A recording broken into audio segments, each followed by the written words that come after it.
A Ucrânia acusou a Rússia de usar as mesmas táticas genocidas empregadas contra o país nos anos de 1930 durante o regime Stalin, no episódio conhecido como Holodomor.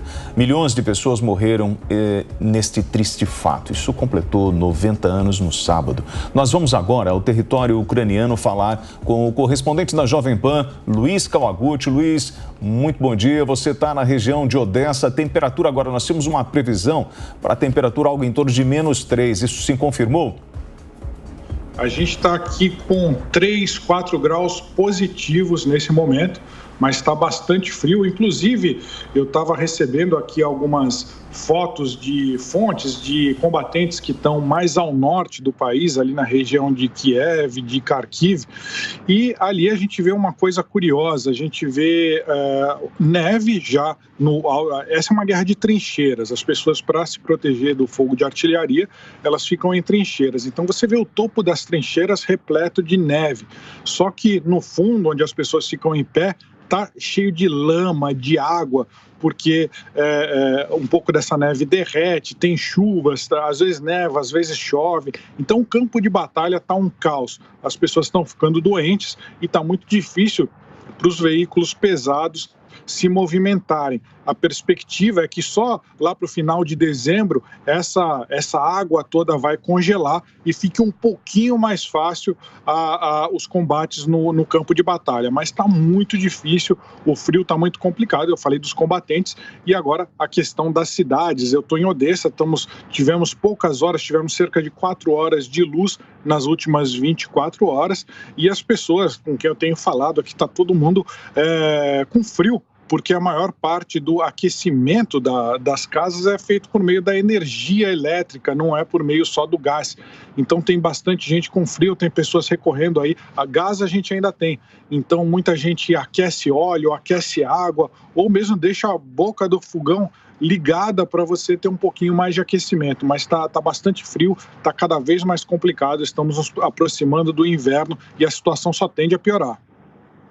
Agora, Luiz Kawaguchi, no final da semana passada, inclusive a ONU aprovou uma resolução, estimulando, exortando Moscou a indenizar a Ucrânia, especialmente Kiev, pela destruição causada ao país, à capital, durante esses bombardeios, esses ataques registrados desde o início da guerra. Explica pra gente o que significa uma resolução como essa, se isso é algo que obrigaria, ou só estimularia a esse pagamento, e se isso é possível, falando numa Rússia cada vez mais fragilizada economicamente por vários fatores, mas principalmente por causa das sanções impostas pelo Ocidente. Quando a gente fala em guerra, a guerra de maior intensidade neste século, e essa guerra ela é travada não só nas trincheiras que eu citei, no campo de batalha, mas também em vários outros espectros, como o espectro político, o espectro econômico, o espectro informacional. É o que a gente costuma chamar de guerra híbrida, ou seja, ela é travada em todos os meios, em todos os espectros. Esse é um aspecto da guerra política, ou seja, esse tipo de resoluções, como, por exemplo, nesta semana passada, o Parlamento Europeu votou uma resolução classificando a Rússia como um Estado patrocinador do terrorismo. Isso é uma ofensiva na guerra política, mas não significa que, na prática, Moscou vai pagar essas indenizações.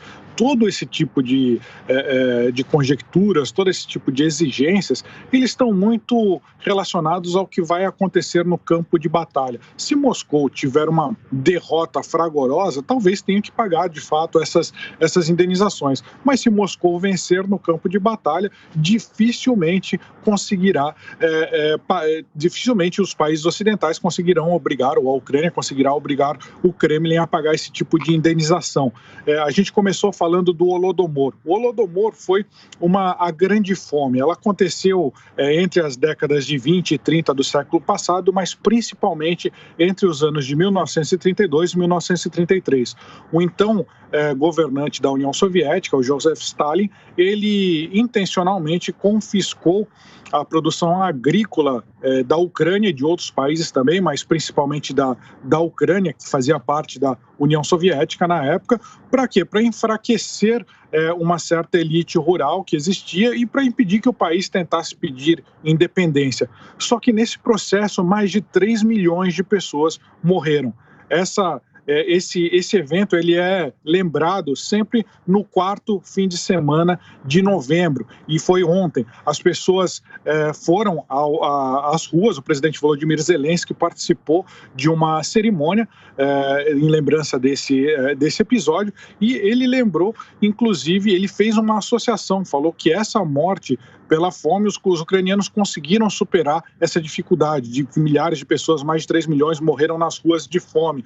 E ele disse que agora os ataques russos à infraestrutura, à energia elétrica, à água, aos hospitais, também vão ser superados pela Ucrânia. Ou seja, ele fez uma espécie de associação ao que está acontecendo agora nos dias atuais com esse episódio histórico, que é um episódio vergonhoso, para as pessoas morrerem de fome. Não chega a tanto o que está acontecendo aqui na Ucrânia. São, segundo a ONU, 6.500 civis que morreram. É claro que esse número é muito conservador. Os Estados Unidos já falou que esse número pode chegar a dezenas de milhares de civis. Mas o oficial é 6.500, não chega nem perto de 3 milhões, mas a gente não pode comparar a desgraça também, né? E o presidente Volodymyr Zelensky disse que, assim como a Ucrânia sobreviveu àquele episódio histórico, vai sobreviver a essa guerra também. Bom, Kawaguchi, nós temos uma informação circulando aqui que foi publicada pelo The Guardian de pelo menos 32 civis que foram mortos em Kherson desde o dia 9. Isso se confirmou, Kawaguchi? Sim, eles estão... É difícil, existe uma batalha informacional, esse número ele é fornecido pelas autoridades ucranianas. O Estado está funcionando em Kherson, o Estado ucraniano, eles estão fazendo a contabilização dos mortos, mas quando a gente fala de Kherson, ela é uma cidade no sul do país que foi libertada no último dia 11, as tropas russas se retiraram porque não tinham como manter as suas linhas logísticas. Ela era a única cidade que ficava a oeste do rio Dnipro. Então, para cruzar o rio com munição, com alimentos, era muito difícil. Então, a Rússia preferiu abandonar aquela cidade e foi para o outro lado do rio. Só que aí ela, do outro lado do rio, a menos de 15 quilômetros, ela começou a bombardear essa cidade que ela dominava até o dia 11. Então, essa cidade não tinha sofrido tantos bombardeios até então, porque os ucranianos não iam bombardear sua própria cidade. Então, ela estava sendo preservada. Mas agora que os russos saíram e são os ucranianos que estão lá dentro, eles estão sendo alvo da artilharia russa. E é uma coisa, eu conversei com outros jornalistas que tiveram, eu estive lá na semana passada, mas eu conversei com jornalistas que tiveram há poucos dias, e eles falaram, não, está tendo bombardeio a cada hora. Está morrendo gente, está morrendo civil, são diversas mortes, pessoas que estão indo fazer compras, pessoas que estão passeando na rua, de repente cai uma granada de artilharia e essas pessoas são mortas.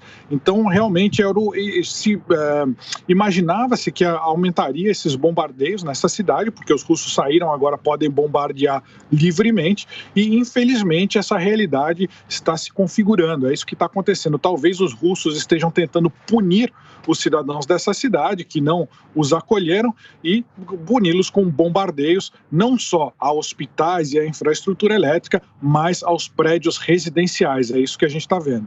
Agora, Kawaguchi, tem alguma atualização, alguma informação de agora, das últimas horas, em relação a bombardeios, a ataques? Ontem você participou ao vivo aqui do Jornal da Manhã e falou sobre o ataque em Kherson. 15 pessoas morreram, pelo menos, nesse bombardeio. Tem alguma atualização desse caso ou novos bombardeios, ataques previstos para essas próximas horas?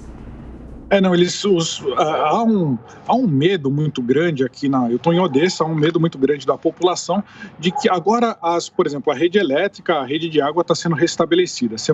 Essa semana anterior, 10 milhões de pessoas ficaram sem eletricidade. O número de ontem era que 6 milhões ainda estavam, ou seja, eles estão recuperando aos poucos as redes elétricas. Isso são técnicos que vão lá e passam novos cabos elétricos e conseguem restaurar a energia. O tipo de manutenção que ocorria a cada 5 anos está acontecendo todos os dias, para se ter uma ideia. Então eles estão restabelecendo, mas o grande medo da população é que agora que a luz começa a voltar, os russos façam uma nova chuva de mísseis contra o país. Todo mundo já está esperando a hora que vão vir mais mísseis. O que a gente teve ontem foi um alerta de bombardeio na região de Zaporizhia, mas aqui em Odessa, na região de Kiev, na região de Lviv, não se confirmaram esses bombardeios. Há uma apreensão muito grande da população de que quando a luz começa a voltar, o Kremlin vai voltar a bombardear, mas por enquanto, graças a Deus, desde ontem à noite não teve nenhum alerta de ataque aéreo, não só aqui na região de Odessa, mas em todo o país. Aguti, nós vamos fazer um rápido intervalo e voltamos com você ao longo da programação, inclusive para falar da reunião que aconteceu entre Volodymyr Zelensky e países aliados em função dos grãos da Ucrânia e essa expectativa das exportações para os países mais pobres. Já já nós voltamos a falar de guerra aqui no Jornal da Manhã.